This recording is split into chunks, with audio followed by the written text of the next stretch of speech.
Example 9, solving a vertical motion problem. A ball is thrown upward with an initial velocity of 64 feet per second with an initial height of 80 feet.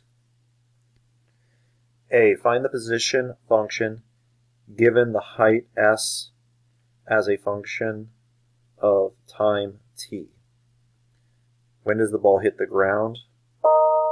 Remember, 32 feet per second squared is the acceleration due to gravity.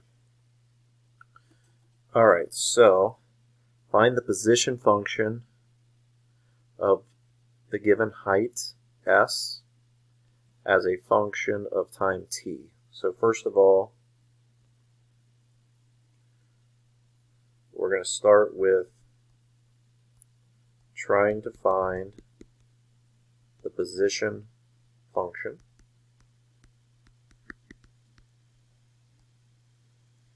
And we're going to call that s of t.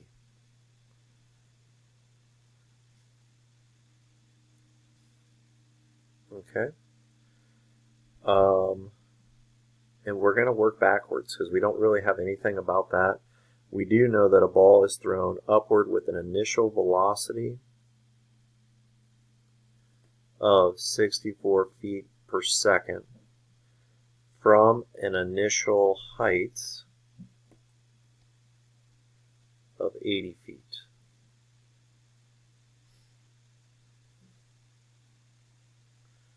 So,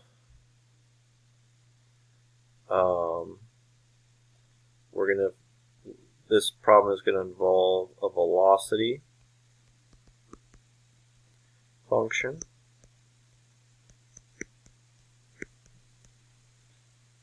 and it's also going to involve an acceleration function.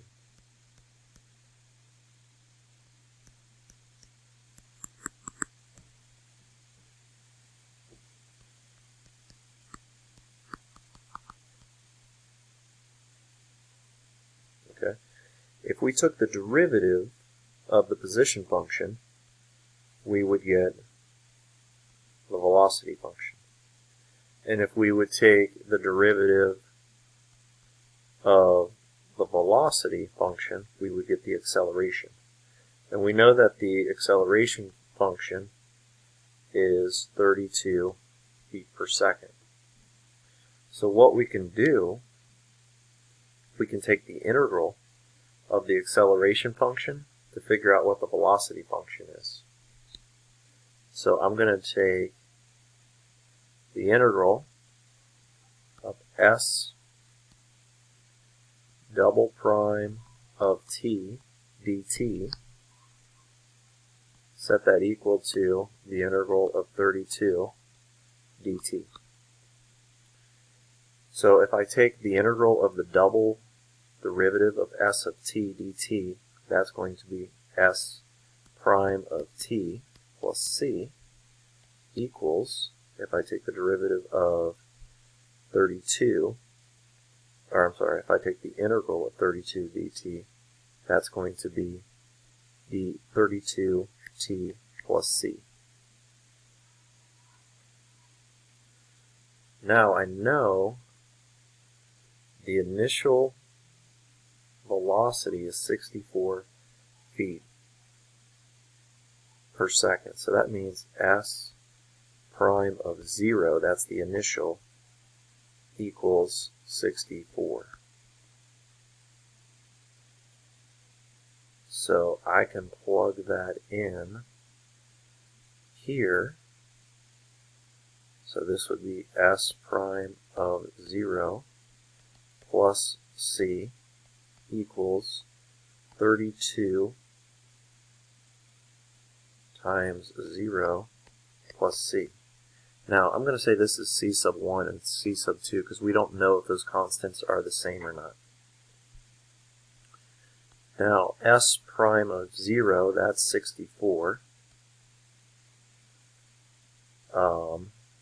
plus c sub 1 equals, that's 0, c sub 2.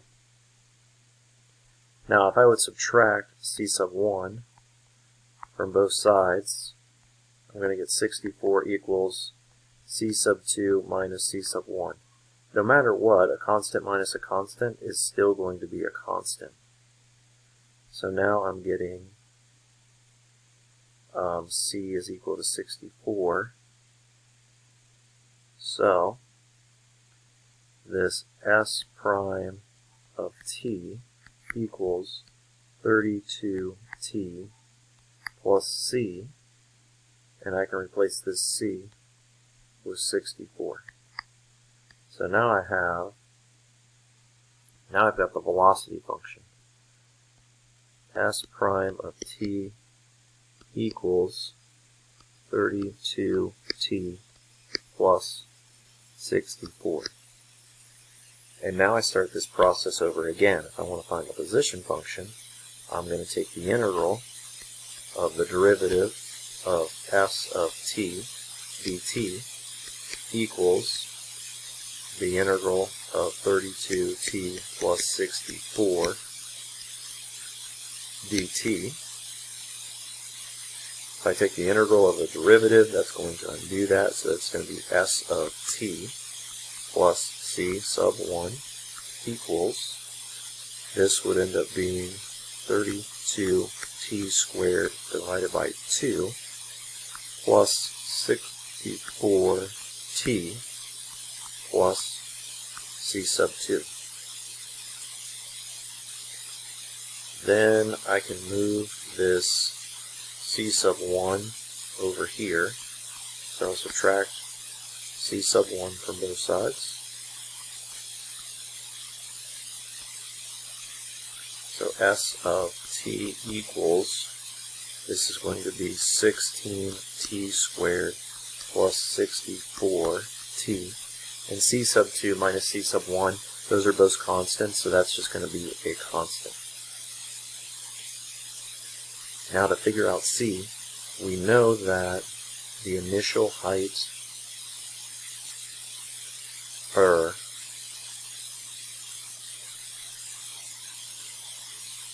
this is the position function though.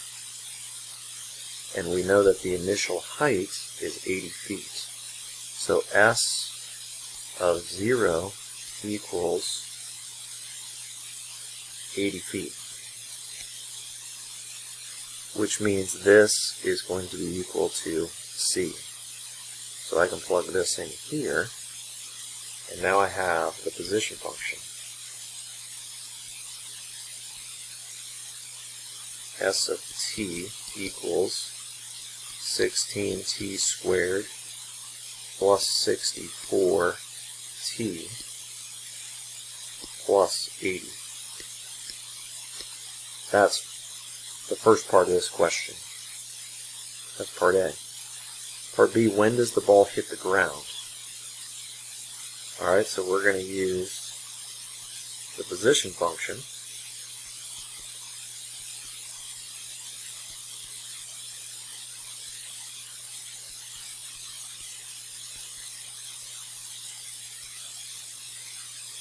Okay, and if you think about this problem,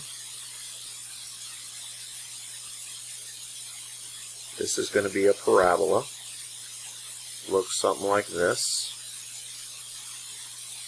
And this would be 80 feet, starting up there.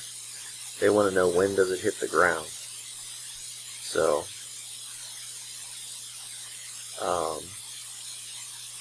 this is going to be t comma 0, where t is the time and the height would be 0. So,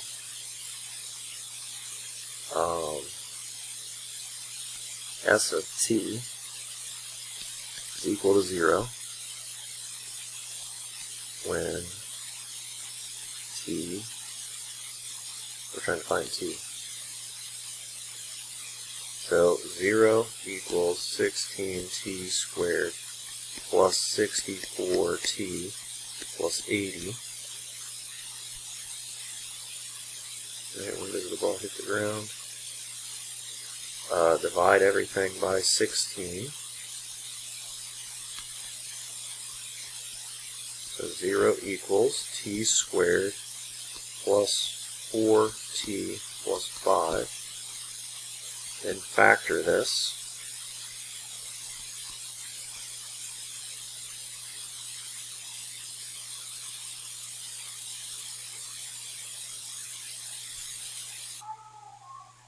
Okay.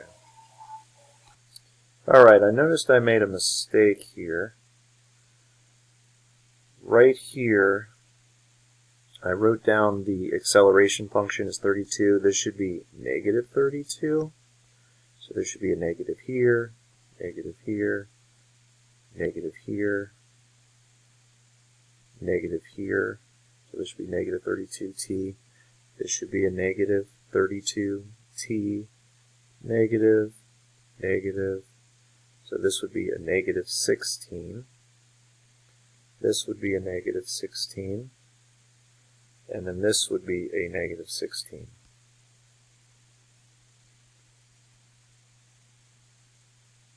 So then I can divide all of these by negative 16. Oops. Set this equal to 0.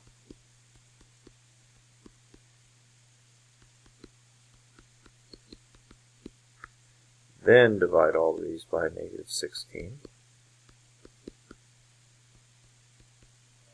So 0 equals t squared minus 4t minus 5. Then factor it. So t minus 5, t minus 1, or t plus 1.